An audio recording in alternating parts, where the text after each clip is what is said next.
ঠান্ডা একটু পড়বে, মিনিমাম টেম্পারেচারটা আপনার ফল করবে কাল থেকে।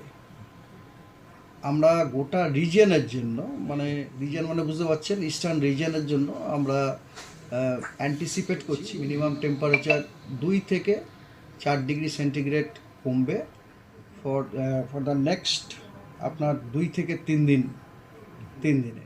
এবং ওই কমার পর যেটা হবে সেটা আপনার থাকবে আনাদার 2 ডেজ থাকবে। তো এর কারণটা হচ্ছে আপনার এই অ্যাকচুয়ালি যে কোনো জায়গাতে টেম্পারেচার কমার জন্য, মানে মিনিমাম টেম্পারেচার কমার জন্য আপনার দুটো প্রসেস আছে। একটা প্রসেস হচ্ছে লোকাল প্রসেস বলি আমরা, সেটা হচ্ছে আপনার আকাশ স্কাই কন্ডিশন। যদি ক্লাউডি থাকে টেম্পারেচারটা বেড়ে যায়, ক্লাউড যদি কমে যায় টেম্পারেচারটা কমে যায়।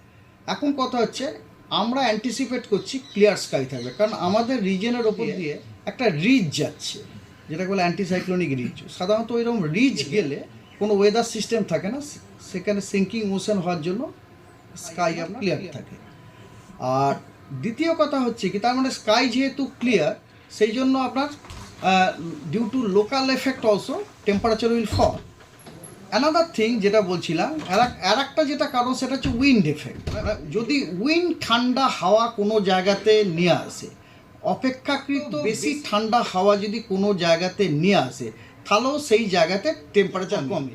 এখন আমরা দেখতে পাচ্ছি যে ওয়েদার সিস্টেম ঠান্ডা হাওয়া নিয়ে আসে, নর্থ ওয়েস্টার্লি উইন্ড আসছে আমাদের রিজিয়নে, মানে উইন্ড আসছে নর্থ ওয়েস্ট ডাইরেকশন থেকে, যেটা অপেক্ষাকৃত কোল্ডার। ওই জায়গা থেকে আমাদের রিজিয়নে ঠান্ডা হাওয়া আসছে। এই জন্য আমরা অ্যান্টিসিপেট করছি যে আগামী আপনার 2-3 দিনে মিনিমাম টেম্পারেচার ফল করবে, সিগনিফিক্যান্ট ফল বলতে আমরা ডিগ্রির থেকে বেশিকে সিগনিফিক্যান্ট ফল বলি, 2 থেকে 4 ডিগ্রি।